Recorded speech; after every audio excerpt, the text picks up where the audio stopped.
Kodey, would you like to introduce yourself or you want me to introduce you? You know what's funny is I was just sitting there giving my whole spiel and I was on mute the whole time. So Okay, well, I'm going to let you go ahead and get started.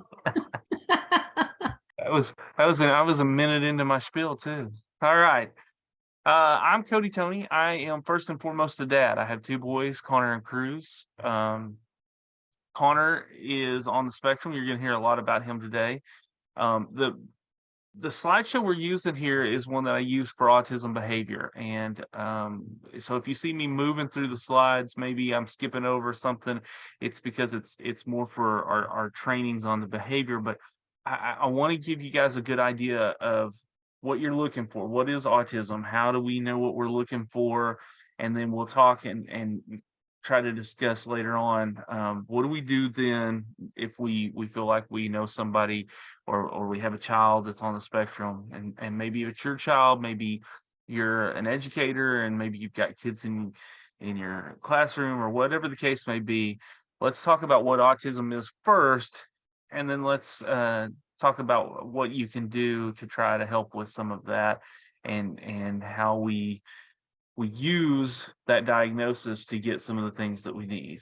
So again, Kodey Toney, I'm the director of the Pervasive Parenting Center. But as I said, being a dad is kind of the most important part of my life because that's what has led me to be an advocate for people with disabilities. So if you want to download the PowerPoint, you can take a picture. I know that they've probably sent that out too, but if you want to do it on your phone, that's you can use the QR code here too, and I'll give you guys a second to do that. I'm located out of Eastern Oklahoma. My office is in Poto. Me and my family live in Panama, so most people probably don't know where Panama is, but that's okay. And we kind of go on here. Let's talk about, I have to let you guys know that we work off of a grant from the U.S. Department of Ed, Office of Special Education Programs. And so that's why we get to do what we do.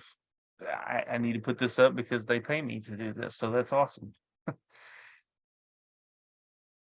So let's talk about autism. Let's talk about what it is first. It's a neurological disorder, okay? It's the way the brain fires off. So if you look at this picture of two different brains, this is actually a brain scan, and they asked the same question to two different people. One with what they used to call Asperger's. That's actually, probably autism 1 at this point, but this is kind of an older picture, but you get the idea that one of the high functioning higher end of things, and then what they call a normal or neurotypical brain. And they asked them a question. So if I were to ask you guys right now, picture a church, let's say. Well, when they asked those two people this question, you can see that it took a lot longer for the one on the right side to start narrowing down.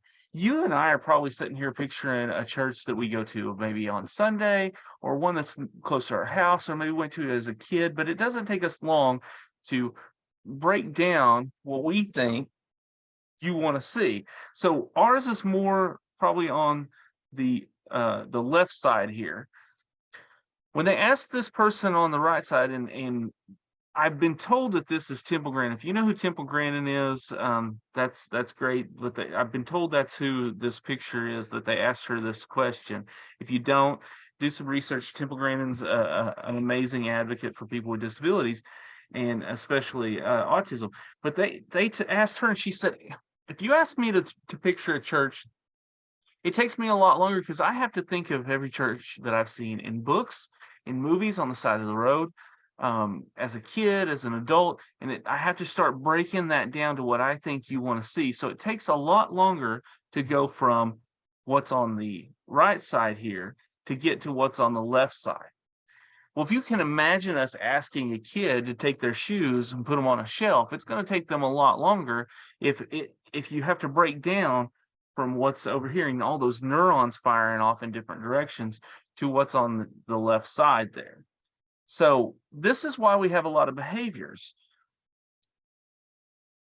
Why do we have some of the behaviors we have? Well, think of it this way, okay? Number one, what do we look for when we're looking for a diagnosis in autism. And one of the main things is communication. Now, you're gonna hear me say this several times, but behavior is communication. Okay, if I get a child that is acting unruly or misbehaving, it's not because they're being a brat. It's because they're trying to communicate and they don't know how. So we have a lack of communication. Well, remember that communication is a lot of different things. It's not just verbal. Only about 7% of what we say is verbal. There's this concept of 7, 38, 55. Okay, about 7% are the words that we speak. We also have voice modulation, tone. We have our body movements, our all kinds of different things contribute to communication. Okay, we have a lot of kids that are nonverbal that can still communicate. Communication is a lot of different things, right? And so if you break that down, it's gonna, if I can't tell you what I want, there's gonna be some frustration, right? Well, the second thing we look at too is social interaction. Well, if I can't communicate, I can't socialize very well. Think of it this way: if we're in a foreign country and we can't speak the language, there's going to be some anxiety, especially if we need to find the baño and we don't know how to ask for that, right? So social interaction is tough when you have a lack of communication skills. And then the third thing that we're really looking at is we're looking at restrictive, repetitive, or rigid behaviors. Routine, routine, routine. We're all creatures of habit, okay? We wake up every morning and we go, our alarm clock goes off, we go do whatever we do. Take a shower, fix our hair, brush your teeth, whatever. What happens when your alarm clock doesn't go off? Your day is ruined until you get back into your routine, right? So think about that. I mean, you have to get back into your routine. You multiply that by about 1,000 and you've got a kid on the spectrum. And this is what we look at. Everything has to be in the same way, the same, and go in the same direction all the time, because that is soothing, that is calming.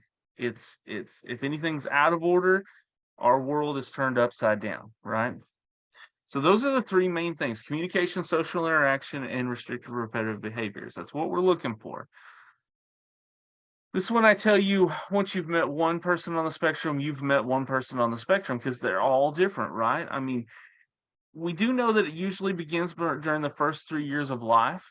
A study that I just heard about just a couple months ago said that they actually are looking at between 6 months and 12 months, we can really start seeing some of those things change.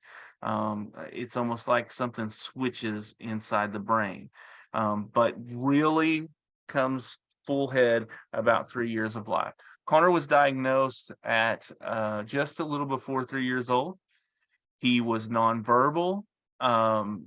He actually was verbal and then regressed and became more verbal. Less verbal. And so we had to actually start speech therapy prior to a diagnosis of autism with him. So first 3 years of life, we know we're looking for that. Symptoms range from mild to severe. Everything from what they used to call Asperger's or high functioning autism to more severe and profound, and everything in between. Remember, it's a spectrum disorder. And let's talk about the spectrum, because this is kind of what we're talking about. If it were every kind of person is different. If everybody was the same, their piece of the pie would look like the one right here on the left, right? All of our social differences would be the same level. All of our interests are on the same level. The repetitions are on the same level. Well, that's not how we are with kids on the spectrum or people on the spectrum. It's more like this pie on the right, because some people have a higher interest of emotional regulation, or they're lower in perception, and they're all different. So everybody's pie is going to look completely different. That's why it's a spectrum disorder, okay? And as it says down here, sometimes terms of high functioning versus low functioning are harmful and outdated, and that can be. It is easy for us to explain to other people if we want to let them know where they're at, kind of. But sometimes don't forget that can be hurtful to some. So Keep that in mind. Here's what it's not. It's not a mental illness. It can turn into that a little bit later, and we'll talk about that in a minute, but it's not a mental illness. It's not a child who chooses to be unruly or misbehave. Again, my kid's not acting out because he's a brat. He's trying to tell me something, and he doesn't know any other way to do it. He's probably exhausted everything that he knows communication-wise. And then it's not a result of bad parenting, and it took me a long time to figure this out because my blueprint was my dad. My dad, former military, it was do what you're told when you're told. Well, that doesn't work for my son. I had a speech therapist a long time ago. She asked me what's going on with Konner, what do you need help with? And I said, well, when I tell him to do something, he doesn't do it. And she said, how long do you give him? And I said, well, I want him to do it now. I mean, I tell him to do something, I need it done now. And she just laughed at me and said, that's not going to work. And we'll talk a little bit later on what she told me on that. But again, my blueprint was my dad. So if things were going south with my son, I blamed me because I wasn't being the parent that I thought I needed to be. And so it took me a while to figure that out. So let's talk about what autism looks like. Well, I mean, it looks different for everybody. And you guys probably know somebody on the spectrum or suspect somebody on the spectrum, or you wouldn't be on here. But I'm going to show you what it looks like to me. This is Konner. We're going to talk real quick about Konner. Some of his interests: Thomas the Train, Roblox, Minecraft, Bluey, Angry Birds, SpongeBob, computers, pets, wrapping up in blankets, Konner sandwiches, and we'll talk about that in a little bit, and taking baths. And his dislikes are Dora the Explorer, loud noises unless he makes them, which is most of the time, and his brother Cruz most of the time. So if you look at this, you know, it's pretty normal, typical kid. I mean, he's 17 years old, and the only difference that you might notice is at 17 years old, his life still revolves around Thomas the Train. While he does some of the typical things of a 17-year-old, like Roblox and Minecraft, what he's doing on those is he's building trains.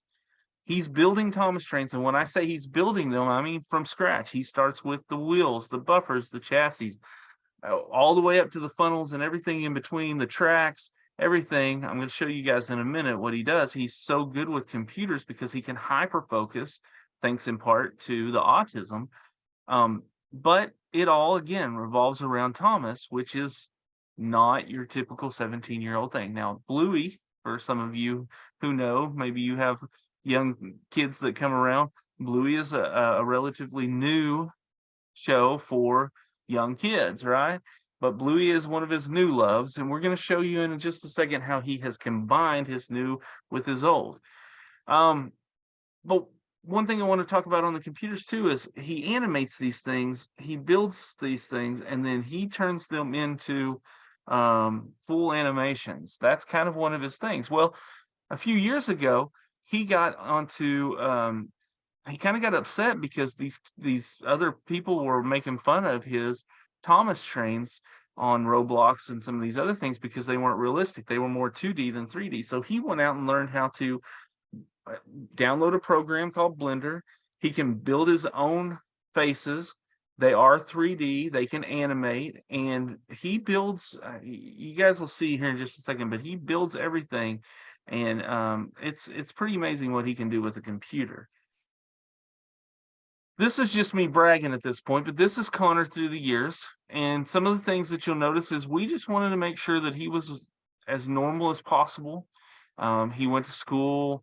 He wanted to be in Boy Scouts, so we put him in Boy Scouts. He wanted to do sports. Well, he couldn't do some of the mainstream sports, so we did Special Olympics. I'll tell you 3 things we were told about Konner at a young age. We were told that Konner would probably never talk. We were told that he would never ride a bicycle, and he would never conform to a mainstream classroom. Those are 3 things that we were told to us by experts. And I know why they told us. They told us that to kind of get us prepared in case those things didn't happen. But I'm happy to tell you, thanks to my wife especially, but Konner can talk. If you look at this picture in the top left corner, we took him to a dance, and it was for kids with disabilities.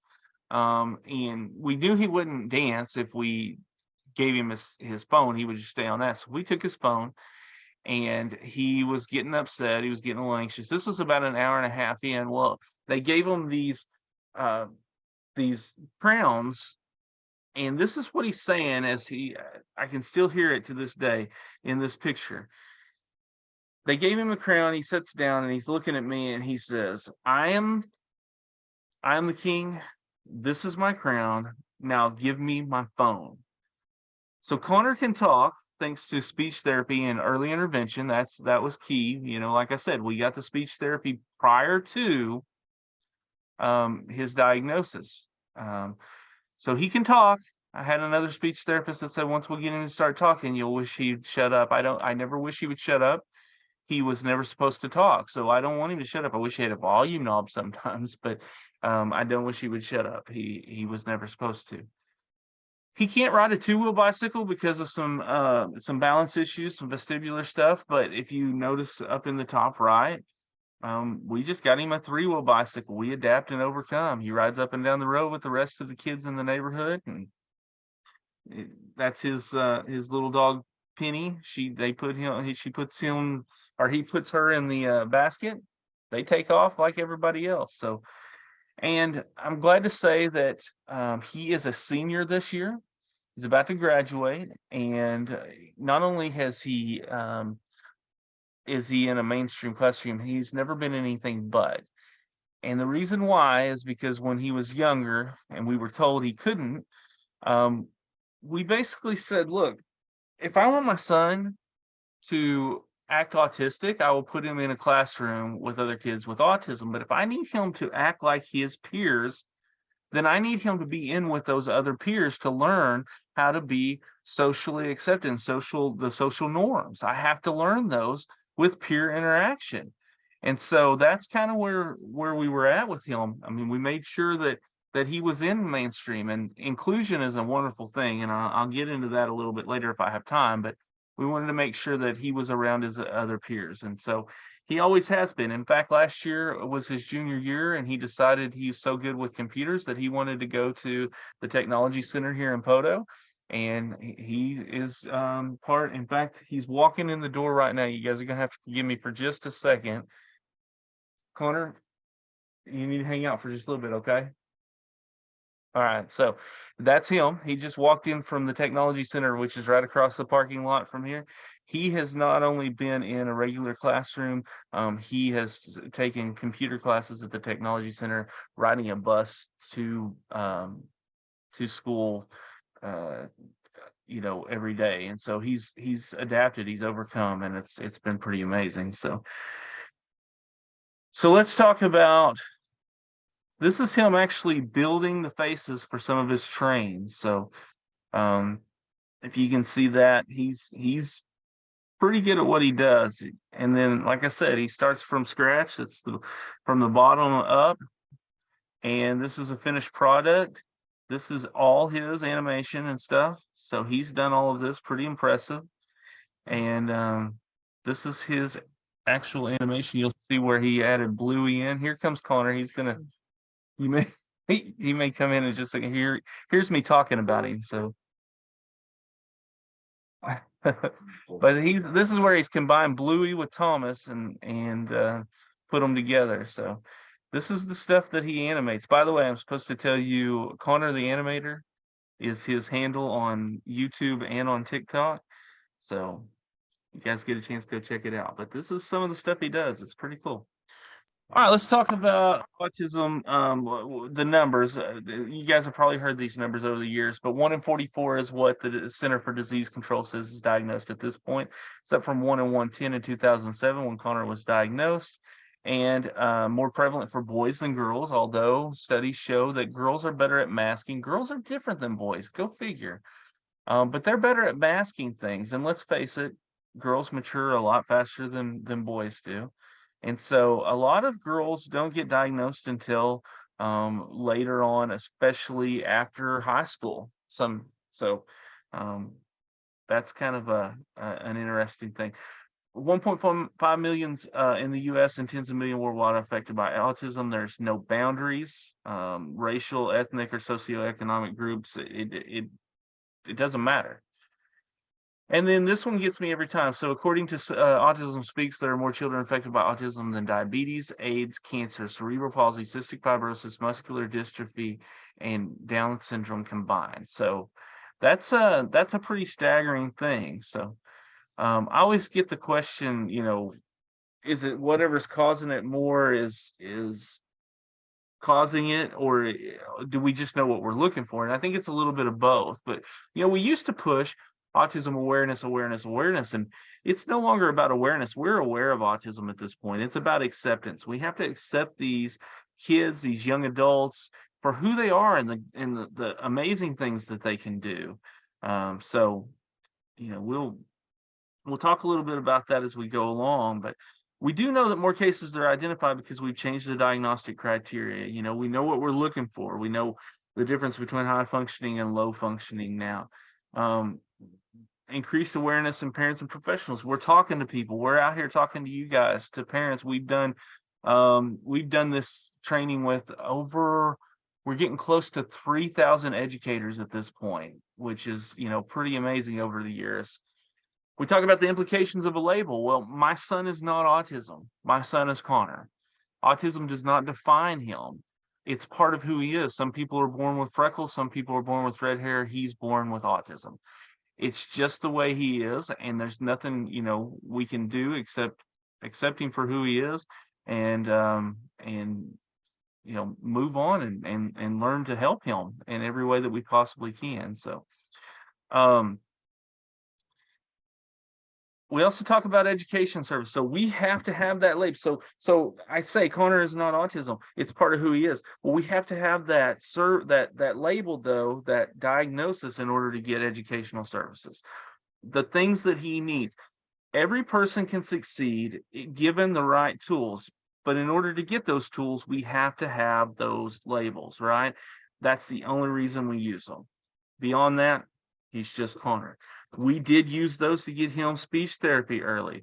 We did use those to get him occupational therapy because he had some issues with fine motor skills, things like that. So that's kind of what this is for. And then the misconception associated with the prognosis. Listen, we've gotten much better at this over the years.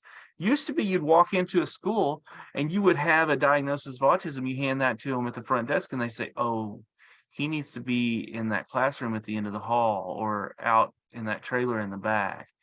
And we've gotten so much better at this. We now know that what we have to do as schools is we have to test them, give them those evaluations, find out what their weaknesses are, what their strengths are, use their weaknesses or their strengths to build on those weaknesses and those deficits.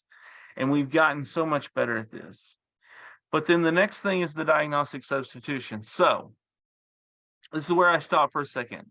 This is more for families who are like, well, okay, I suspect that I have a child on the spectrum. What do I do now?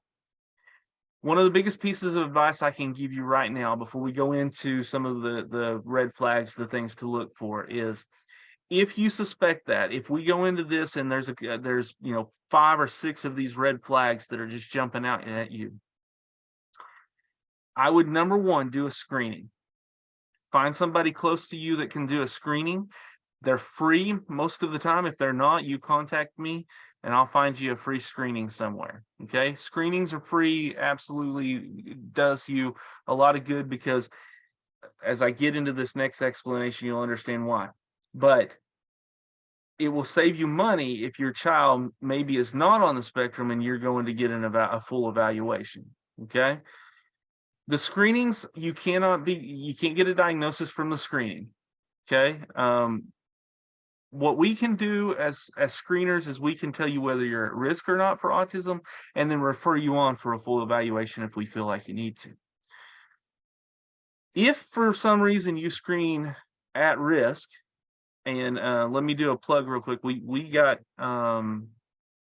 trained by the Oklahoma Autism Center. I would contact them. They can tell you who can do the screening first, or close to you, if there's a screening center close to you. But the Oklahoma Autism Center is amazing. They did the screening with us. One of the things they told us was, if you decide that you need a full evaluation, go to somebody that does the ADOS. That is the Autism Diagnostic Observation something. I don't even remember, to be honest with you, but just remember ADOS. I'm going to type some of the stuff as we go here, but the ADOS is kind of the gold standard in autism testing. If you go to somebody that doesn't do the ADOS, they're probably doing what's called either the CARS and GARS. And I know I'm throwing out some acronyms, and I normally don't do that, but what these are basically just a little bit more of a screener than what we do. Okay. And so if there's not a whole lot of observation. So if you've got a child that maybe is what they used to call a high functioning, or that autism 1, and they just do the CARS or GARS, they can miss some things. And here's why. And I'm going to get back to this diagnostic substitution. And we've seen a lot of misdiagnosis in the last few years. Actually, prior to that, but especially in the last few years. And here's why. Severe ADHD, severe anxiety, and high functioning autism can look a lot alike. Okay, I'm going to give you one example. There's several, but I'm going to give you one example. One of the main things that we look for a red flag for a child on the spectrum is lack of eye contact, right? You guys have all heard that. They don't look you in the eye very well. There's all kinds of reasons behind that. But let me ask you this. I have ADHD. And anybody that's on here that talks to me normally would understand this. Right now, I'm really trying to concentrate on looking at the camera while I'm talking.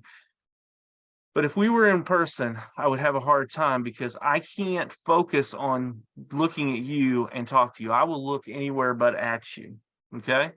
I always tell people, I can either look at you or I can talk to you. You pick which one you want, because I can't do both. Well, if I've got a kid that's in doing an evaluation and they have a lack of eye contact because of ADHD, that's a red flag on the autism side too, right? Well, let's look at that from a severe anxiety. If I have severe anxiety, where am I looking? Most likely down, anywhere but in the eyes. So we have to really do a full evaluation in order to figure some of this stuff out. And that's where the ADOS comes in. Okay. So make sure that that's what you're asking for when you call a psychologist or somebody that's going to do this testing. The schools can't do the testing. I'm not going to get too deep into that. That's a lesson for another time, but you can talk to the schools about this. And if they say no, you let me know, and we'll go a step further on that. But ADOS is definitely where you need to go with this. But I do a screening first, and then autism. I'm going to put in Oklahoma Autism Center. And Joni, I don't know if you can find a link or something to them maybe to put in there, but that I would contact them first, and they'll let you know who the screening person in your area is. Is there a cure for autism? Obviously not. What we do is we try to give you the tools to overcome some of the issues that you have. They don't grow out of autism. You build up a tolerance for the things that are bothering you, okay? That's with speech therapy, the occupational therapy, things like that. And we'll kind of go a little deeper in that here in just a minute. I'm looking at my time. I got 30 minutes, so okay. Educational programming, again, finding the social skills. I mean, the occupational therapy and the speech therapy, those are the two main things. If I've got a parent that calls me and they say, I've got a diagnosis, now what do I do? The first thing I ask them are, have you got speech therapy for them? And have you looked into occupational therapy?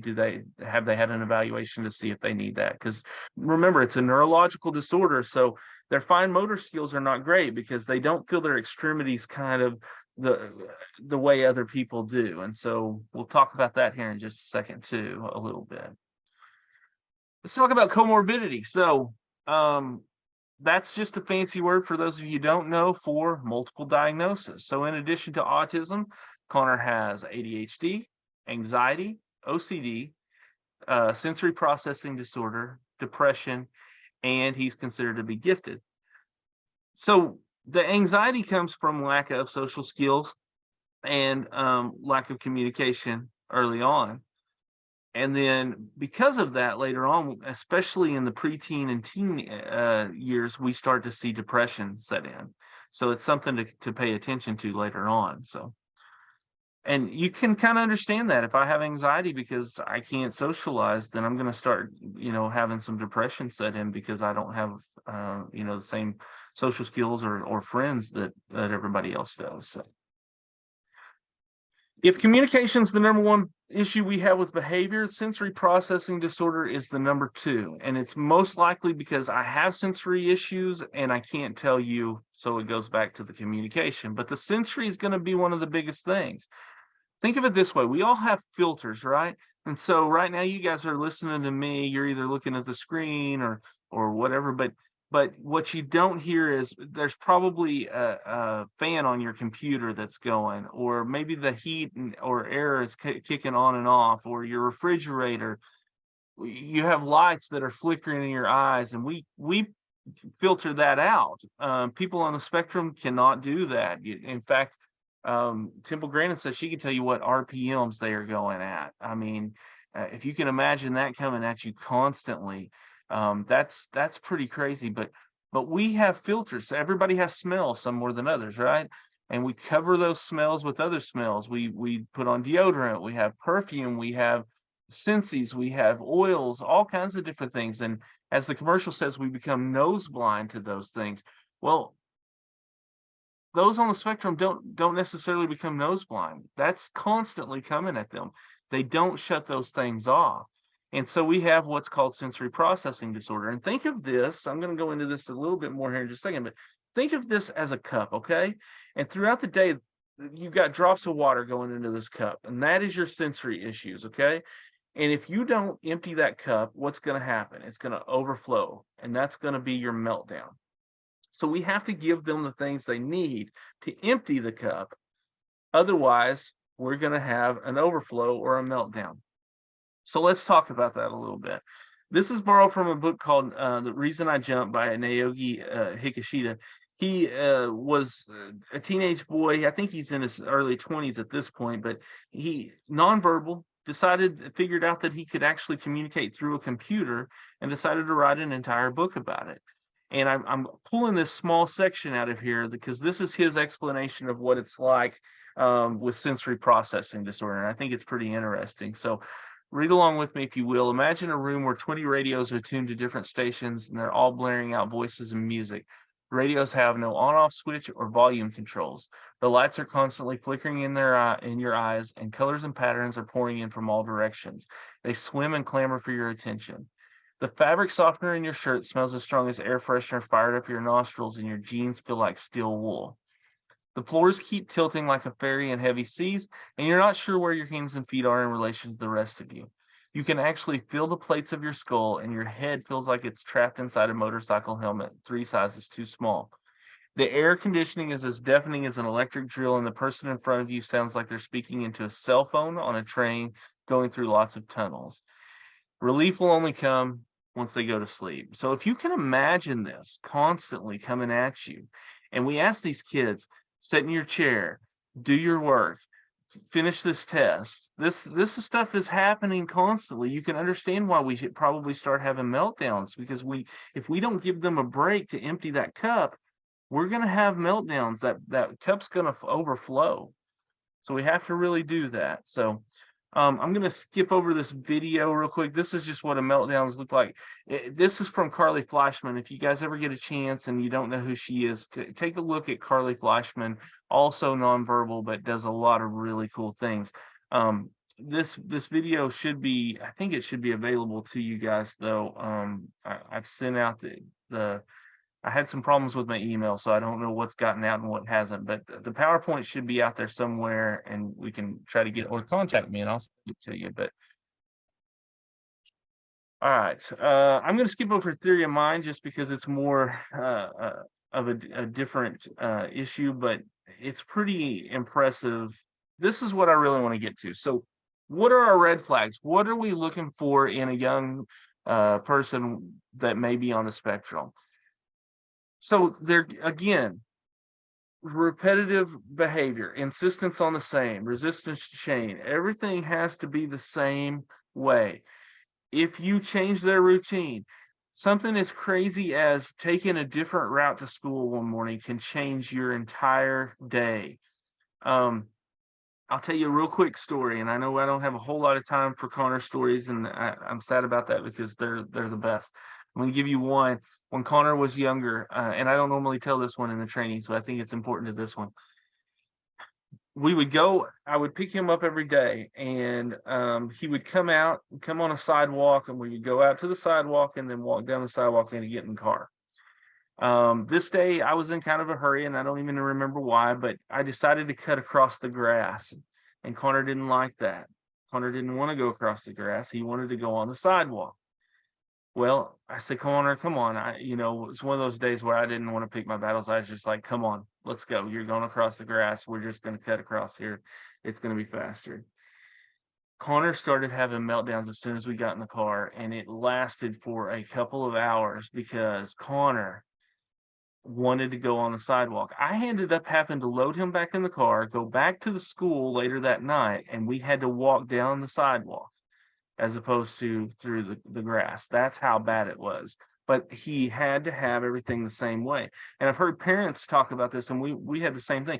If you go to school the same way every morning, and then all of a sudden you change your routine, you're going to have a bad day. Repeating words and phrases, that's echolalia. Echolalia kicks in, and I'm going to tell you, echolalia as a parent is not fun at all. So I have parents that always say, well, my kid repeats things, but not verbatim in the same tone over and over again for 2 and 3 weeks at a time. Why do they do that? I mean, you may have a kid that rewinds the same part of a movie over and over and over again for hours, or they're listening to a song and they'll rewind that certain part or something. I can tell you right now, TikTok is the bane of my existence, because if you guys know anything about TikTok, it runs on a continuous loop. And Konner will find certain things that he thinks are funny, and they're great and they're soothing to him, but he listens to them over and over again. And after about 20 minutes, I have to tell him, find something different. I can't do that one anymore. You got to find something. But Temple Grandin explained in a conference that I went to that it's because it's the same. He can hear that same thing over and over, and it's soothing to him. It's funny to him. It's whatever gives him that comfort. So echolalia is part of that, but that's also a good sign. Later on, we'll talk real quick about that. But it talks about preferences to being alone, and that's partially true. I'll tell you another quick story. So a couple years ago, they were working with Konner on socializing. He had a speech therapist that wanted him to sit with other kids at lunch, because he would go sit at the teacher's table. And they kept saying, you need to go sit with your other kids. You need to socialize. This is lunch. This is a good time for everybody to talk or whatever. And one day she walked in, and Konner was by himself again at the teacher table. And she calls us to tell us the story. And she says, so I went up to him and I said, Konner, why are you not sitting with the other kids? And he said, they spit in my food. And we were like, whoa. Konner, who's in the background, telling me. So we were like, well, what do you mean? Are they being mean or anything? And he said, no, when they talk, they'll spit like in my food and stuff. So he would wait until he was done eating his food, and then he would go over and talk to the other kids. He's going to correct me behind me the whole time now. Tantrums, there's a big difference between tantrums versus a meltdown. A tantrum or a fit is something that we do in order to get what we want, and it can last as long as we need it to until we get the thing that we want, right? But meltdowns are, listen, as a parent, it's the most helpless feeling in the world. It is actually overstimulation. It's a fight or flight mode. Your body has just had enough, and it's an adrenaline dump. Usually when it's over, they forget half of what happened and they're very remorseful, but there's nothing you can do once a meltdown starts. I always get people to say, well, what can I do to help with a meltdown? And once it starts, there's nothing you can do. You can't do anything to control or console. All you can do is make sure that they're not hurting themselves or others and let it run its course. What we try to do is head those behaviors off ahead of time, and we can kind of talk a little bit about that in a minute too. But really, once the meltdown starts, there's nothing you can do because they're not in control of their body anymore. They're not having a fit. They are having a meltdown, and it's a completely different issue. Okay. As a parent, like I said, it's helpless. Their eyes glaze over. They look through you. It's really pretty sad. So, some of this other stuff, and I'll kind of skip through this because some of this is dependent on the child.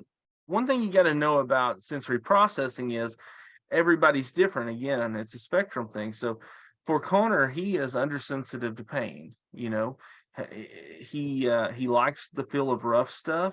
He likes pressure, so he likes hugs. He likes to, we talked about Konner sandwiches. Konner sandwich was when he was younger. If he got upset and we knew he was about to have a meltdown, we would lay him down on a couch or on a bed, and we had this body pillow we'd put over him, and then we just apply pressure, and you could just feel the tension release, from him.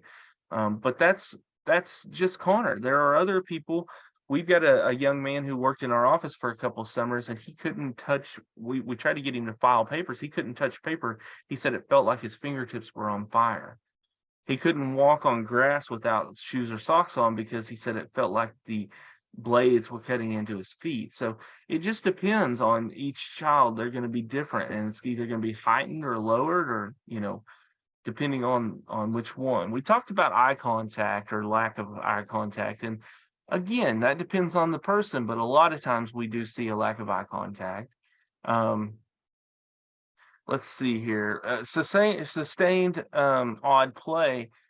We talk about parallel play. So we have kids that come up to each other and they may look like they're playing together, but the one that's on the spectrum is usually just mocking the other one or playing alongside them and not actually interacting. And so that's one thing to look for. Are they really playing together, or is he playing by himself and the other one's trying to interact and he's not really doing it? So those are some things to really look for too. Spinning objects. So we talk too about when one of the questions we ask in screening is, does your kid play with a toy like it's supposed to be played with, like a car, or do they flip it over and they just spin the wheel and watch the wheel spin? Those are certain things that we kind of are looking for. No real fear of danger. And that is true for kids on the spectrum, but that's also true for ADHD. So that's one of those that it's kind of a borderline.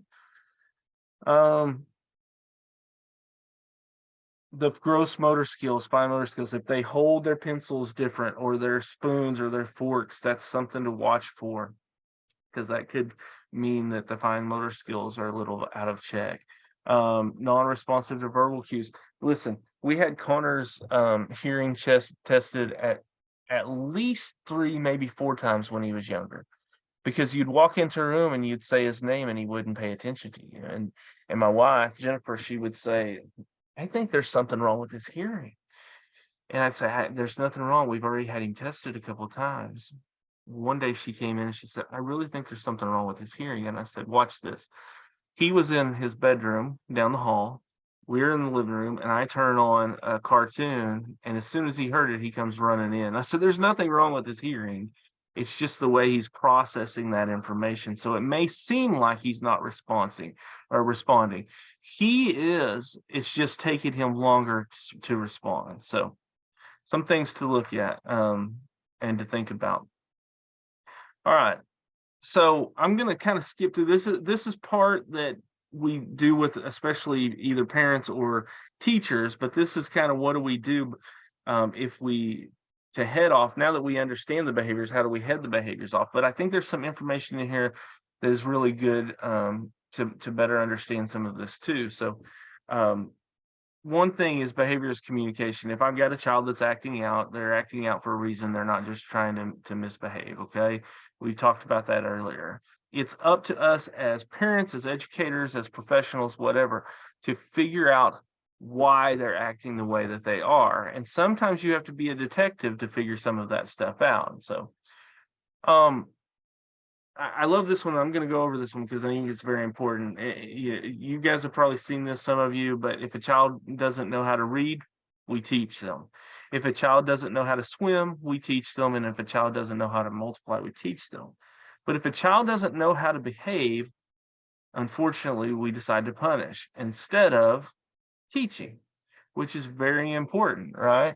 We have to teach them how to behave because they've never been taught. So that's an important thing. Let's talk about never assume anything. So you've got a kid that's maybe saying things and you're like, why is he saying that? I don't understand. It doesn't make any sense. Kids on the spectrum are often black and white. It's one way or another. They don't understand figures of speech. They don't understand idioms, metaphors, similes, things like that. So what I always say is if they say something, until you have an actual any kind of fact to back it up, don't believe what you've heard. And I'm going to give you an example. I got a phone call from my wife one time and she says, hey, I got to tell you what Konner did. He told the teacher he was going to kill her. And I was like, oh, that's not good. So what's going on? So what had happened is they had a substitute that day. Well, instead of getting an actual sub, they brought in Miss Candace, who was the aide from the PE class. Well, everybody knew Miss Candace. So when she walks in the room, there are 15 kids in this room. 14 of them stand up, mob her at the door, give her this group hug. Oh, Miss Candace, we love you. We're so glad you're here. Oh, Miss Candace, thank you so much. Miss Candace says, guys, I can't breathe. You're killing me. Everybody go sit down. I got to take roll. When we get done with roll, we'll talk, whatever, but go sit down. About 2 minutes later, the one child that doesn't get up, it's my son. He walks up to her and he says, Miss Candace, I'm going to kill you now. What he meant was, it's my turn to give you a hug. Because what did she say? You're killing me, everybody. I can't breathe. Go sit down. But that's not how he interpreted things. So understanding what they're saying is a very important part. Luckily, we had a principal that understood and everything was okay. But that figures of speech. So we work with social skills and things like that. We work with young adults. And one of the things that, if I ask Konner to pick up the living room, this is kind of what he's looking at. How am I going to do that? How am I going to pick that living room up and move the couch and things? That's one of the things. So we work on idioms and figures of speech. I asked that social group, if I say I'm quit beating around the bush, what do you think? And I had one of them say, I actually see people with sticks hitting a bush. That's what they see. That everything is black and white. So my wife and I are laying in bed one day and one night and it's storming and Konner comes in and he says, hey, Mom, Dad, it's raining cats and dogs outside. And we're kind of looking at each other like, that's awesome. That's great. Yes, that's true. And he stood there for a couple of minutes and he goes, now you understand that dogs and cats aren't really falling out of the sky, right? And yes, we do, but we're glad that you do. But this is what, the visual that they get. Everything is, so literal. So those are things that we have to work with them on. I'm going to go through this one because I'm running low on time, but I want to get into sensory issues. So how do we know when those are starting to head off? And I think it's important to go through this part because these are also signs that we're looking for. So kids with sensory issues and on the spectrum tend to do these things. Pace. When they're overstimulated, they'll start pacing back and forth or moving around a little bit, And that's something that we used to tell Konner to stop, but we realized that pacing is his outlet. That is him trying to empty that cup before it overflows. So now, we may be in a restaurant and he may get up and say, I need to pace. And okay, as long as you stay by the table, well, let's just pace around, So those are things that we do. Rocking. whether it be in line or standing or what, in your chair. But rocking is a these are STEM. These are what we call STEMs, or self-stimulation, self-regulation, something to keep them from getting overstimulated. Flapping, you've seen kids flap on the spectrum. A lot of that comes from the neurological part. They may spin, they may flap. That's just them trying to feel those extremities better. But that is a good sign. Well, I mean, that is a red flag, if you will. I don't know. Repeat things, that echolalia kicks in. We already talked about that. Cover your ears. Listen, I don't want my kid to suffer, but if we're covering our ears, at least I know I'm looking for a sound. So that's kind of a positive thing. Chewing on things, pencils, shirts, clothes, self. Those are things that constantly, that's a STEM. Spitting. Konner would do this spitting thing all the time. I mean, he would spit on everything. That was kind of his deal for about a year or so. And we had an aide that said, the para, she said, listen, I'm tired of cleaning up after you. If you want to spit, that's fine, because we know that is your STEM. But she put a box of tissues on his desk and said, you want to spit, grab one, spit into that, and then throw it away. You throw it away. You clean it up, and then grab another one, and you can keep doing that. So, and then lately, for the last probably 3 years or so, it's clearing his throat. And you and I clear our throat. That's fine. That's not how Konner clears his throat. Konner clearing his throat is. So if you guys can imagine that all the time in a nice restaurant, or maybe on a trip for 10 hours in a car, it gets a little old and obsessive, but that's okay. That's his thing too. And it's amazing what you can get used to. So, and ultimately he would do this little scream when he was younger, and I won't get too deep into that, because again, I'm running out of time. I want to give a couple of minutes for some questions here. So let me go through some of this. So how do we help with that self-regulation? Before we see those stems, we can start doing pressure. If they like pressure, if they like to be touched, we can do breathing exercises with them. Smell the candles, blow out the candles. Smell the cake, blow out the candles. Different breathing techniques are really good. Anything, depending on if they like soft or rough, you can give them things to just kind of rub on. Sandpaper, fur, silk. We do Velcro now. The Velcro strips that already have the adhesive on it, you can put them underneath of their desk, and they can pick then you've got a rough side and a soft side, and you can pick whichever one you want to. Bean bags, because of the pressure around you. A quiet corner, and joint compressions. Those are good. Talk to your occupational therapist before you do the joint compressions, but those work really well. Earplugs or headphones, if that's something they like. Konner doesn't like things in his ears too much, or he used to, not for sure. And a simple walk. I mean, go out. We have one parent that says when he gets frustrated, I just have him walk down to the mailbox and come back. We walk down and check the mail and come back. So certain, little things like that can help. I'm going to skip through some of this other stuff real quick, only because that's kind of, as far as knowing some of the things. The rest of it's kind of a behavior thing, but knowing what to look for is kind of the big thing. And then if any of those things jumped out at you, and I would say, let's say you had 5 or more of those things that really jumped out at you, I would look for a screening. Then I would look for a diagnosis if you screen at risk. Then I would also look for any of those things to help them with coping skills. And early intervention is the key to anything. So as quick as you can, don't hesitate. Get speech therapy, occupational therapy. If they need physical therapy, you can get those through the school. If you have any problems with the school, you can call us. You can call the Oklahoma Parent Center.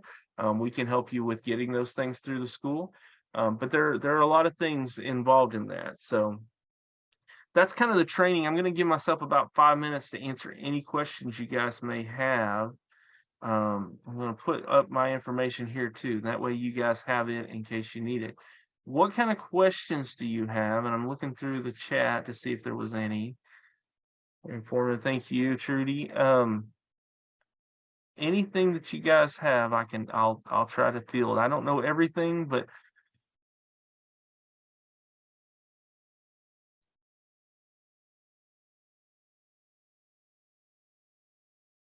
hopefully you guys have a better idea of what you're looking for at least. And then if at any point you wanted to do a behavior training, which goes more in depth on this, there's a lot of what we talked about in here, but the second part would be more in depth on, okay, now we know the behaviors, how do we head some of those off? I'd be happy to do that sometime. Just contact me and we can do it. We can do it through Zoom or whatever. I think that would be great, Kodey, just as a follow-up. I'll get in touch with you and see if we can set that up. Yeah, it's like I said, it's pretty much the first part of this, then the second part gets more in depth. And we could do another just an hour for those that have done this already, and do an hour on the second half. So I don't have a question, but I really just wanted to thank you for all this information, for the perspective. I really appreciate it, just going in depth of just situations that children go through, that a lot of people could see as tantrums and just them being like bad behaved. I really loved how you broke it up and really explained a lot in a really positive perspective. Because I think I definitely find a lot of that very hard, especially when it comes to schools and then seeing it at a different perspective. So I really appreciated all the information that you shared today. well, thanks. I mean, we've been doing Konner 17, so we've been doing this a while, and trust me, it there are times when there's negative, even from my point of view. I mean, it's not easy, but we've also had to change our way of thinking, the school's way of thinking. So it's taken me years to get to where I'm at now. I'll just say that. You guys are in a rare. Hey, Konner, come here. You guys can get to meet Konner. I'll let you guys ask him questions. Hey, can you come here for a minute? Huh? I'm gonna get him on here. He's never done one of these before, so you guys, I have no idea what he's gonna say. I'll warn you that ahead of time. Come here, buddy. These people just got to hear a lot about you. You want to tell them anything about autism or about you, or hey? Hold on, I need to turn this on. Okay. Okay. Well, Look, right here's the camera. I don't know what to say either. You guys, one of the cool things, he's got his letter jacket on. So Oh. Panama School has, fortunately, in the last few years, if they are involved in Special Olympics, they give them a letter jacket too, or the option to get a letter jacket. So that's been pretty cool. Interesting. That is cool. Hey, Kodey, would you stop sharing your screen so we can see you Sorry. really well? That's okay. Absolutely. I didn't think about that, but yeah, absolutely. So Konner's going to pace a little bit, and that's okay. What's cool is that he has some different sports on his than some of the other kids do. So that's, I mean, they don't have bowling or soccer, and so we got that, but he doesn't know what to tell you guys. So That's really cool. you guys got any questions for him or me? What's your favorite thing about the tech center? What you're learning at the tech center? Talk to her. I don't know. You don't know? Maybe the well, making wires. It seems satisfying. So making wires, he's in the computer program. So they're learning. He told me one day that he had to choose between going to a special event at school or going to KTC, and afterwards he had chose to go to the technology center, and afterwards he said he was glad he did because he got to tear apart a computer. So I guess that's but he makes wires. That's always fun. Yeah. I don't know if they put it back together or not, but what else, buddy? Got anything? Hey. We have some we need to recycle. Konner, would you know how to take them all apart so people can get our information off of the old ones? Is that anything that they've taught you yet? No, but You guys speak up, they can't hear you. I don't know. Oh, okay. Well, that's okay. That's okay. We He's had also- a question in chat for you, Connor. Yeah. It's Anita. She said, tell me about the Blue Thomas, the train, on how it came about. So Thomas and Bluey, I think that's what she's Oh, talking and about. Bluey. Okay. Where you combine Thomas and Bluey. Pretty much, well, they're both preschool How did you shows. come up with the Really, idea? Come in. they're eventually both preschool shows and relatable to adult audiences. Having comedy be enjoyable for adult audiences. Like they both don't treat each both don't talk down on kids or treat them with such stupidity. One of them does, but one of them did because another company bought it and trashed it. It's currently in its very stupid cartoon state now that nobody likes. But yeah, pretty much the creators didn't want to talk down on kids, so they just tried to treat them with maturity and stuff. Kind of lost, and some words kind of were talk kind of lost at kids. So I'm going to warn you guys, if you get him talking about Thomas, we may be on here for a long time because he will tell you the entire history of Thomas. What year did it start? 1945, after the Second World War. Yeah, and who started it? Reverend Audrey. Okay. Yeah. So he can tell you the entire history. He can tell you everything you need to know about Thomas the Train throughout the years, and just amazing, the memory. Not bad for a kid that was never supposed to talk or go to a mainstream classroom, right? So pretty good. So is I always that tell- why it's important to you? Oh, go ahead. I was going to say, Well- Connor, is that why that the train's important to you? Because you feel like the creators are not looking down or talking down to somebody? I know. Or have something more interesting. Yeah, maybe. Yeah. I always tell parents that if you have somebody tell you that your kid can't do something, just add yet to the end of that. That's the most Yeah. important thing. So Thank you, Connor. and he's the I'm into That- science fiction. That is great advice, Cody. yeah. Pretty much I'm making my own creatures. He's still going. He's into science fiction and he's making his own creatures now. So Very pretty cool. much Oh, that's awesome. all the You wanna- Sponza. I came up with the idea last night, and I think it's an expanded idea. do you want to show him? Do you have something? Okay, We're running out of time, but so Ravenna is Ravenna is an island I made up, and this is a creature that inhabits it. So the Stanjas are very related to snails. They're blob-like and in colors blue, green, orange. also don't let them tell you that kids on the spectrum don't have an imagination, because that's not true, Well, as you can tell. okay, so they're blind, but will use their other senses. And he could go on and on and on for a while. So When they find, do you have a picture? no, I didn't make a picture of them. Okay.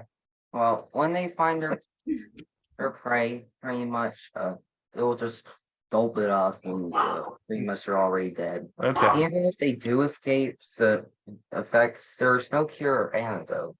Okay. Well, we got to let them go because they got to go to another field. So So pretty much they. you guys I mean, this is a treat because he has never spoken to another group before that I've done the training with. So, Next part. and he's Well, going to keep talking. Be sure to take him to Sonic or something. I'm As sure a we'll go to treat. Burger King. Burger He- King, there you go. He wants chicken fries and a shake. That's every day. So Well, send us a receipt, Cody. We'll reimburse. uh, What a well, treat. thank you guys. If you have any more questions, don't hesitate to contact me. All my contact information but is out there, and I'll answer anything I can. So